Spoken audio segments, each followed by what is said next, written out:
Good evening, everyone. Now, I will give it just a couple more minutes for everyone to join because it is only 7:01.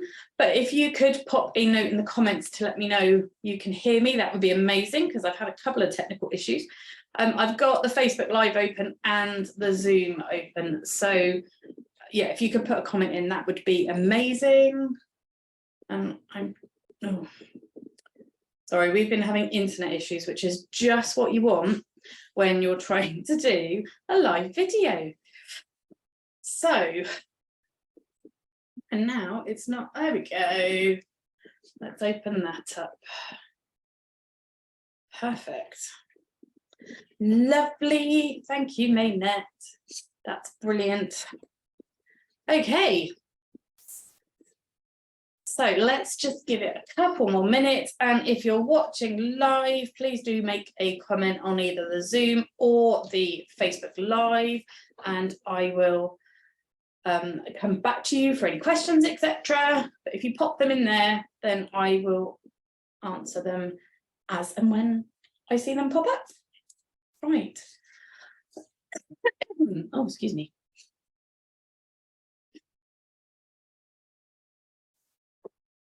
Okay, so let's get going on our webinar, Cash is Queen. So how busy working mums can master budget and cash flow. So I'm just going to start by telling you a little bit about me and who on earth I am. So my name is Harriet Eilott. I am a mum to 2 boys who are a handful, to put it nicely. They are my world. And one of the things I love to do is help other mums. So I like to help them with their businesses. And I've spent the last 15 years now or more running my own accountancy practice aimed at small businesses, mainly family-run businesses, because that's who I work very well with and I know I can help due to our own experiences. So excuse me. Yeah, so I've spent the last 15 years running my own practice, and the previous however many years before that working in industry and in accounts firms. But one of the things I love about working for myself is the fact that I can work with the people I want to work with and help them how I know I can, how I know is going to be a benefit to them. It's not just all about doing what's needed legislation wise and everything like that. It's about helping people progress and people understand some of the basic things that some of us take for granted, and others of us it just goes completely over our heads. So I've sort of combined my passions, and I'm now coaching busy working mums on whether they are employed, self-employed, stay-at-home mum, freelancer, whatever you want to call it, whatever your employment status is, whatever your situation is. I help with finding the balance in the cost of living crisis that we're all going through at the moment, which is why this webinar's come around. I help with budgeting and planning and goal setting and achieving and all sorts of things like that. So without further ado, because I don't want this to go on too long, because I may start coughing at you otherwise, like that, let's have a look at what we're going to do today. So we're going to go through what are budgets and cash flow. I'm not going to assume everyone knows it, and if you already do, just hang in there because it's not going to take long to go through. We are going to look at benefits and some hacks on how to do your budgets and cash flows. We're then going to look at some time-saving ideas, which are specifically aimed at busy working mums and dads. So whoever it is who's doing the budgeting for the family and monitoring the savings and the cash flow and everything like that, that is aimed at you. There is some tips and tricks in there. And then we're going to just summarize everything up and go through some resources that I've got, which will be sent out to anyone who's registered in the next couple of days once the video has uploaded properly. So let's get cracking. So what is a budget? Now this is put in a really simple way, but basically your budget is making a note of what money is coming in what money is going out, be it on a fixed basis every month, like that you know is coming out the same amount. So your electric, your utilities, rates, most of them tend to take the same amount every month. Well, they do in the UK, and from what I've seen of other people, it tends to be the same in other countries as well. So you have your fixed money coming out, but then you have to make allowances for the bits that you don't know how much they're going to be. So your grocery shopping, your fuel, your insurances, because they seem to vary wildly, you know, and all those other bits and bobs that come out of the bank. You know, you're going out for dinner, it's someone's birthday, it's Christmas, it's Easter, it's anniversaries, whatever. We are a great family of celebrating everything and anything. And so I always make sure that I'm allowing in that we're going to be going out for a meal or out for a drink or something so that we can enjoy it. I do apologise about the cough. I have all the days to get this. So by doing a budget, it's going to help you understand where the money that's coming in is going and what you have left at the end of the month, or what you don't have left, what you've overspent. So it can help you work out why the credit card bill is going up, or why your overdraft is going up and not down. And it can help you have that control. Once you've got that control and that knowledge, you're able to actually either save money or start reducing any debt and achieving those financial goals that you've got. Now, those goals could be, I want to get out of debt, or it could be, I want to save up for XYZ, like a holiday or a car, or, you know, this birthday coming up, Christmas obviously isn't that far around the way around the corner. So there's all these things that we need to account for. So next up, we need to look at what cash flow is.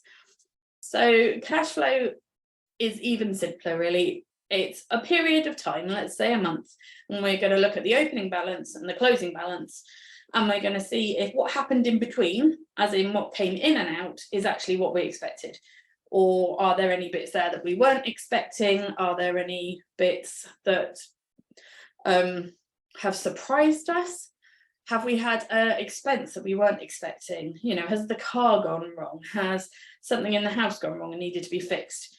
So all of this can be found out and looked at by making our budget and then looking at our cash flow. So it's a really good tool to help you avoid financial stress. It helps you manage any debt if you're in debt.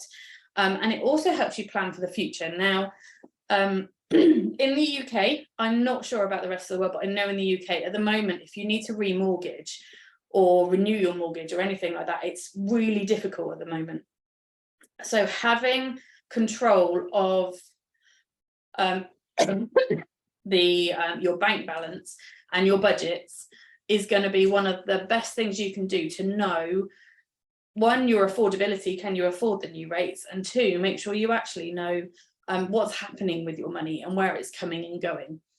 So it allows you to make those decisions, and it also allows your advisors to make better decisions for you. So if you're redoing your mortgage, for example, it allows you to your advisors to actually see that you're more in control of what you're doing. Yes, they'll want your pay slips and all the rest of the stuff that they normally want, but by actually showing that you are in control of everything is actually really beneficial for you. So let's go and have a look at the benefits. So personally, it's going to allow you to track. It's going to allow you to control that spending, and it's going to allow you to save for emergencies, future goals, etc., or get yourself out of debt. Now, these are not the only benefits. There is many others. Professionally or for a business, be it small, be it a side hustle, a hobby, whatever it is, it's going to help you keep control of your business expenses, because it's very easy when you're starting a business to just go, oh yes, I need that, I'm going to go and buy it. Oh yes, I need that, I'm going to go and buy it. So by keeping your budget and your cash flow, you're going to enable yourself to actually stay in control of it. And that applies to personal as well. It can be very easy when the money comes in at the beginning of the month or the end of the month, whenever it comes in, to think, oh, I've got money in the bank, I can go and spend it, forgetting that you've got other big expenses that come out maybe next week or maybe in 3 weeks' time. So it also allows you to manage your bank and credit card balances, which as a business is very important because the charges for business can be a lot more expensive than for a personal account. Obviously, these benefits actually apply to both. I was just trying to separate it between the two. But by managing your bank and credit card balances, by making yourself aware of all of your spending, all of your expenditure, etc., you can make some really good informed choices and investment decisions, be that remortgaging, be that buying a new piece of equipment that you need for your business, or investing in a new PC, for example, or just that reassurance that you have an emergency fund there in case something goes wrong. Because you can guarantee when it goes wrong, it's never going to be a little thing, it's going to be a big thing. So having that there, you don't have to worry. And if you're topping it up constantly, that is really going to help you with that security and that reassurance to remove quite a lot of the stress from the situation if something does go wrong. Oh, sorry. So let's have a look at some tips and tricks and some hacks on budgeting. So you need to make sure when you are tracking your income expenses that you understand your spending patterns. And I've just spotted a spelling mistake. There's always got to be one of those. If you know what money's coming in and what money's going out on a regular basis, and I've spotted a lot of spelling mistakes. If you know what's coming in and out on a regular basis and you are realistic about what you're actually spending, it's really going to help you be in control. And it's such a simple thing to do. So if you categorize everything, all of your spending, that's supposed to be, and set realistic goals, you can actually prioritize what you need to spend the money on. So, you know, are you going to go and spend it all on coffee? Now, I always use coffee because coffee's my thing that is my treat in the mornings. So are you going to go and spend it all on coffee or chocolate or food or rubbish or, you know, going down the pub or whatever? Or are you going to go and spend it on, you know, the boiler that needs repairing or the car that needs doing? And yeah, I know how difficult it can be sometimes to think, oh, I really want to go out and do something, but the car needs repairing or something like that. But it is a case of doing that priority and prioritizing. If you get that right, it's really going to help you to have that that confidence and that stress-free understanding of your finances.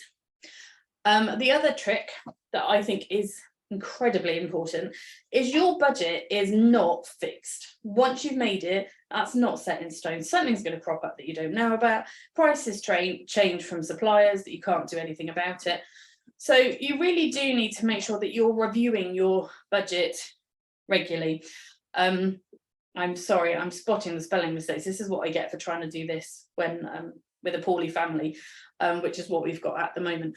So yeah, your budget is a fluid document. It's going to change monthly. It's going to change weekly. You know, the prices go up, the prices come down.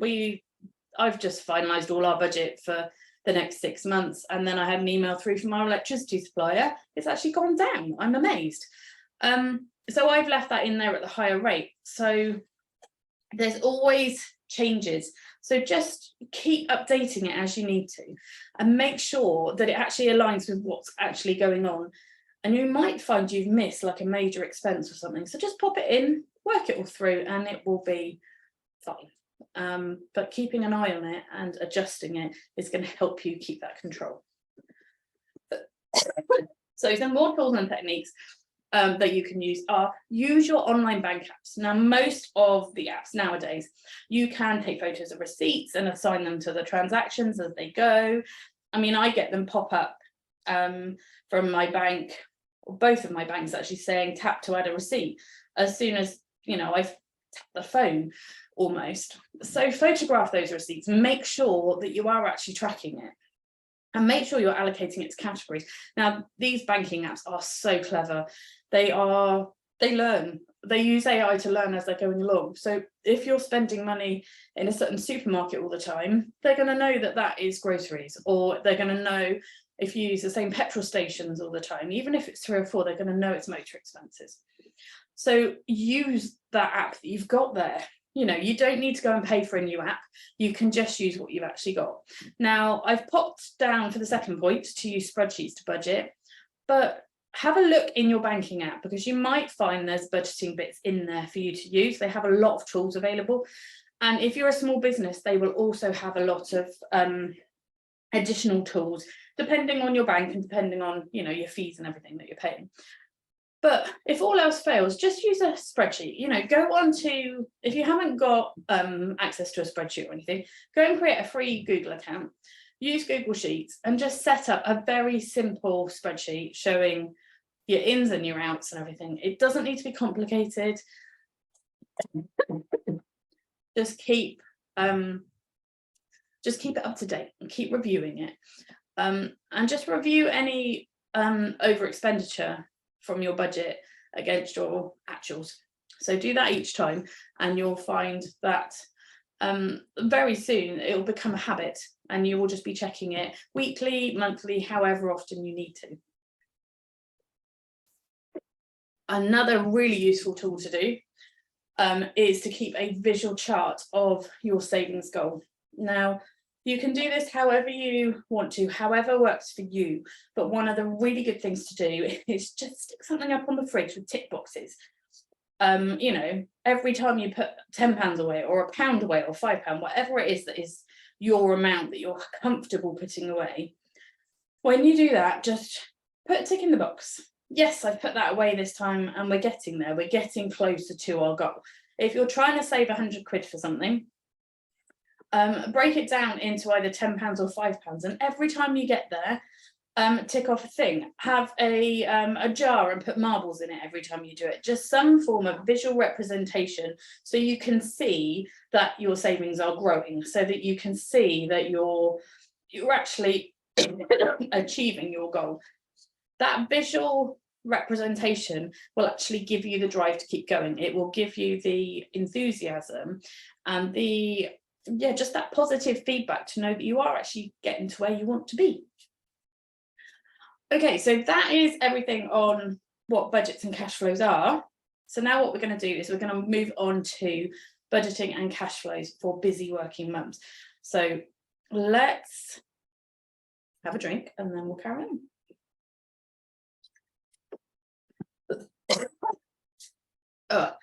Just to reassure you, I'm not normally quite this puffy, but we have the lovely COVID going around our house, and I think it's hit me this afternoon, which I'm thrilled about. But it's not going to stop me. I'm going to keep going. So just bear with the coughing and we will be fine. So busy working mums, busy working dads, busy working parents, whatever you want to term it, have a lot of unique challenges. Now, I've only picked up 3 here, but there is a lot of challenges out there that are, you know, they are there, they are real, and they are forgotten by a lot of people. So, for example, when you're trying to do something, you have very limited time to do it. You know, you drop the kids off somewhere, and then you think, well, I've got an hour until I've got to pick them up, or 2 hours till I've got to pick them up. And unless you've got children, you kind of forget that. William's teacher actually summed this up for me today when I said that I'd driven up to school to pick him up. Now it's only like a 5-minute walk, but I literally was just too tired with this lovely bug. So I drove up there. It took me longer in the end, and I was a little bit late because of the queue of traffic. And she said, I don't think about that. She works with children all the time, but she doesn't actually think about the fact that you still have to carry on doing stuff, whatever else is going on. And it does make our time very limited. So we need to make sure that we actually dedicate time to doing our financial planning and tracking our expenses and everything. Now, this can be as simple as putting a thing in the diary. So I block out time in my diary for usually once a month. I do it around the same day every month, and I go in and I reconcile everything. But I'm always in and out of my banking apps anyway. So I always keep an eye out on what's happening. Or if I have something pop up on my screen and I think, oh, I'm not sure what that is, then I'll go and have a look at it. But actually blocking that time out, I know that I do mine around the 19th of the month, just because that's a date that I picked. I know that I'm going to sit down. It doesn't take me longer than about half an hour actually, but I allow an hour and I can get it all done, dusted. I know what my businesses are doing. I know what the household's doing. I know what our savings accounts are doing. I can also see if anyone's paid money into the kids' accounts and send them a quick note saying thank you. You know, it's all of that. I can do it just by blocking out the time. So it's like anything else, actually putting that planning in place and dedicating time to it is what we need to do. The next thing we have to do a lot of is balancing and juggling. So we need to balance our work, our family responsibilities, and it can make it very challenging to keep up with things like checking your receipts and, you know, checking your bank balance. And is there, oh, there's a transaction there, I don't know what it is. And you kind of ignore it and carry on. But actually, as I said, they kind of link together, but actually making that time to look is really essential to make sure that you can actually keep on top of all of this. And by keeping on top of it, you are going to absolutely fly. You will be so in control of your finances, be it getting yourself out of debt or getting yourself into really good savings modes. Which brings me on to the next one, which is making sure you have an emergency fund. Now, I always do this for my business and personally, that I have a separate savings account that I keep as my emergency funds, and I keep it as a set level. So we have one for the household and we have one for the business. My one for the business is enough to buy a new computer if the computers go wrong. But I've learnt my lesson on that one the hard way, and I now have two. So I've got my desktop, excuse me, and a laptop. But I had to learn the lesson the hard way of losing the computer on my busiest month of the year twice. You know, I didn't learn it the first time, I learned it the second time. So now I have the two, but I also make sure I've got enough money to go and replace it should I need to. Because that is my, you know, I do everything online. I have to have a computer to do it on.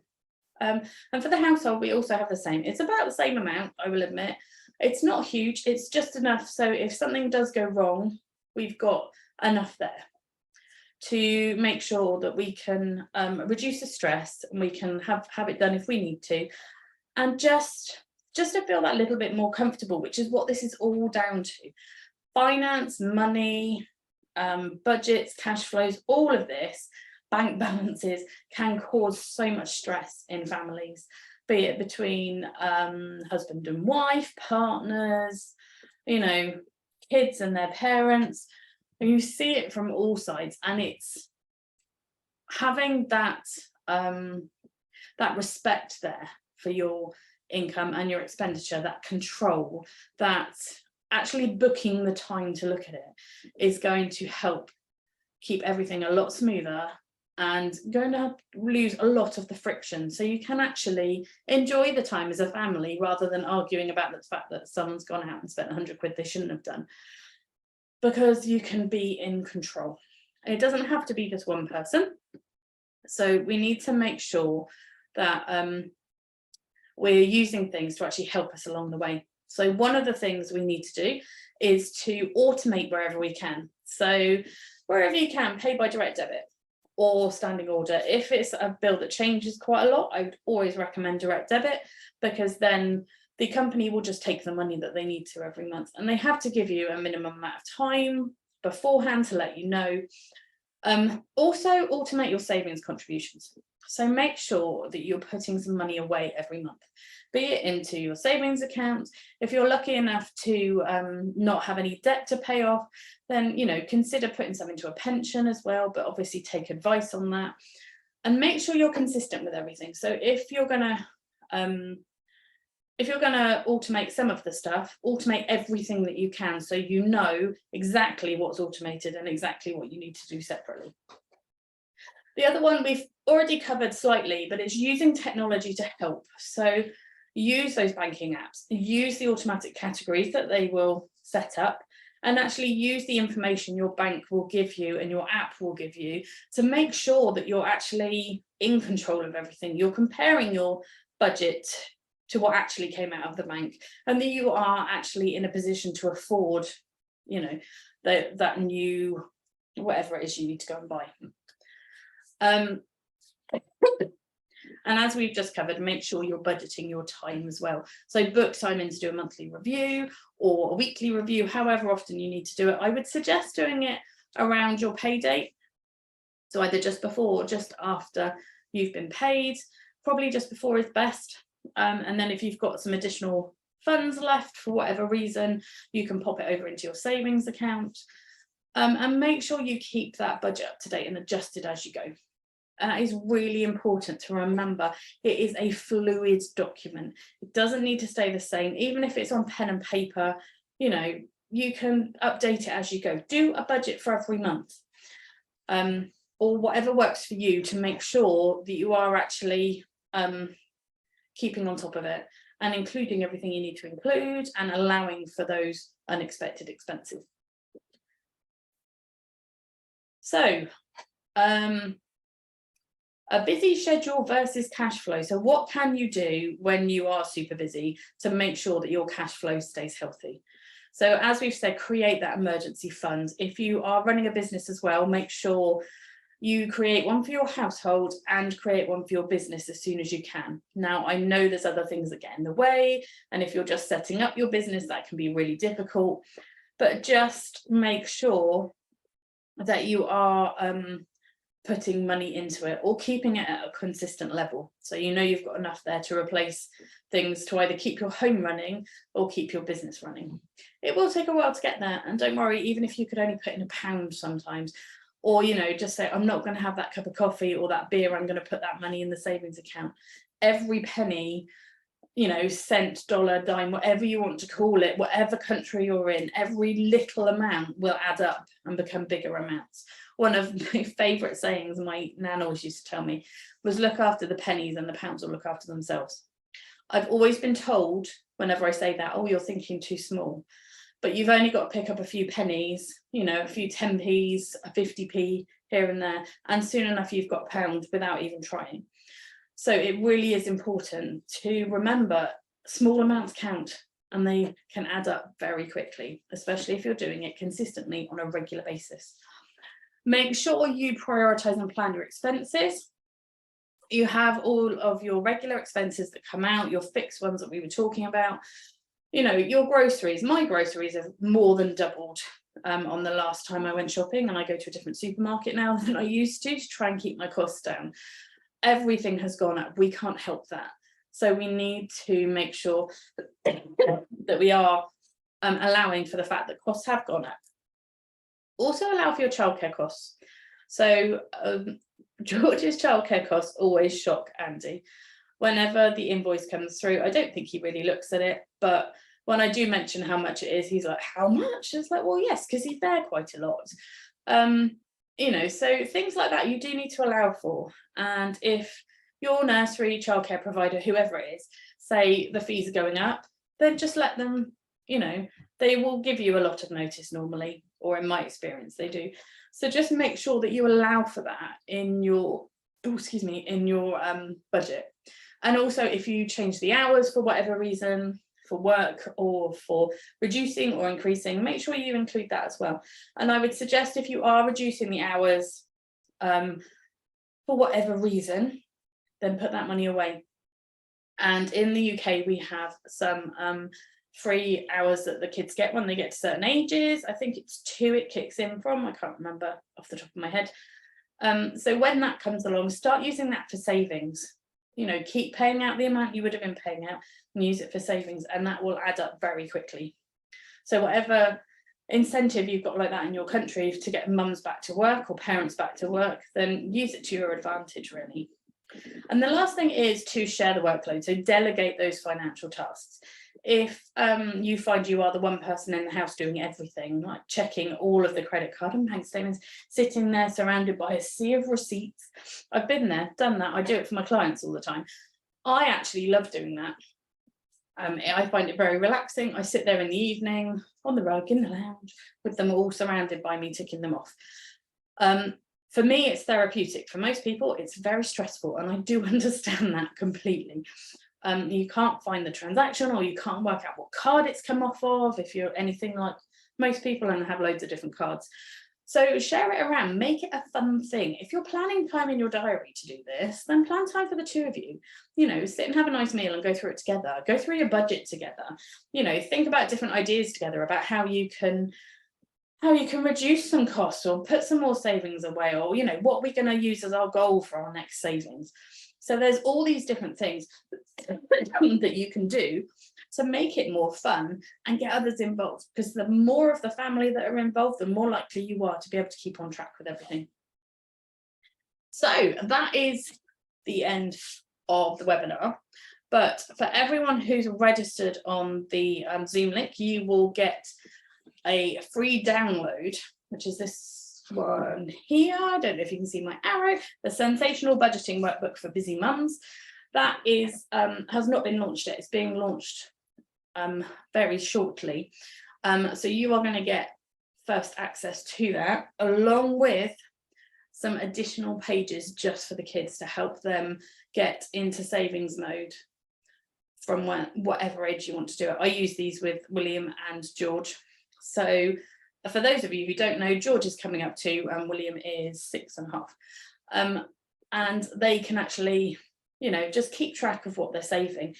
Generally, it goes in their money boxes and in and out and in and out. But the point is they're actually, you know, scribbling in a square. You know, that actually we're making it fun. So these savings planners are only going to be, for the kids, are only available to those who've registered by Zoom. So sorry everyone else, but if you register for a future webinar, they might be there again. But for this one, they're just available for the people who've registered. So that will come out to you as soon as the video is ready to send out. So what next? First thing you need to do is to remember to save as much as possible, and to, where possible, don't spend frivolously. Can't say the word, so I don't know why I'm using it. You know, keep control of your spending. Make sure you know what money's coming in, what money's going out, and stick to it. If you're trying to get yourself out of debt, that is the most important thing. If you're trying to save something specific, use exactly the same mindset. You are going to hit that goal as soon as you can. Come along and join our Facebook group, the Busy Working Mum Tribe. We have posts going in every day with all sorts of hints and tips around being a busy working mum. And there's also hints and tips in there for self-employed mums as well. And most of it will also apply to dads. So join in and see what you can learn, and just join a brilliant community of mums who are there to support one another and help each other through, you know, what can be trying times, or share tips when you found out something amazing. So watch out for the email with the exclusive free download and the advanced download of this strategic budgeting. And I just want to say thank you for joining me. If you want to get in contact, just drop a comment on the Facebook Live, or drop me an email, or DM me on Messenger, whatever way you prefer to contact, and we can have a chat about how we can help one another. Now, I do have an offer at the moment for two free coaching sessions with me, with a little task in the middle to help you achieve your goals. So if you're interested in that, please do just get in touch and we will get that arranged for you. In the meantime, thank you so much for joining me. I do apologise about all the coughing, but we've got through it, which is the main thing. Have an amazing rest of Tuesday evening, and I will be in touch soon with your freebies.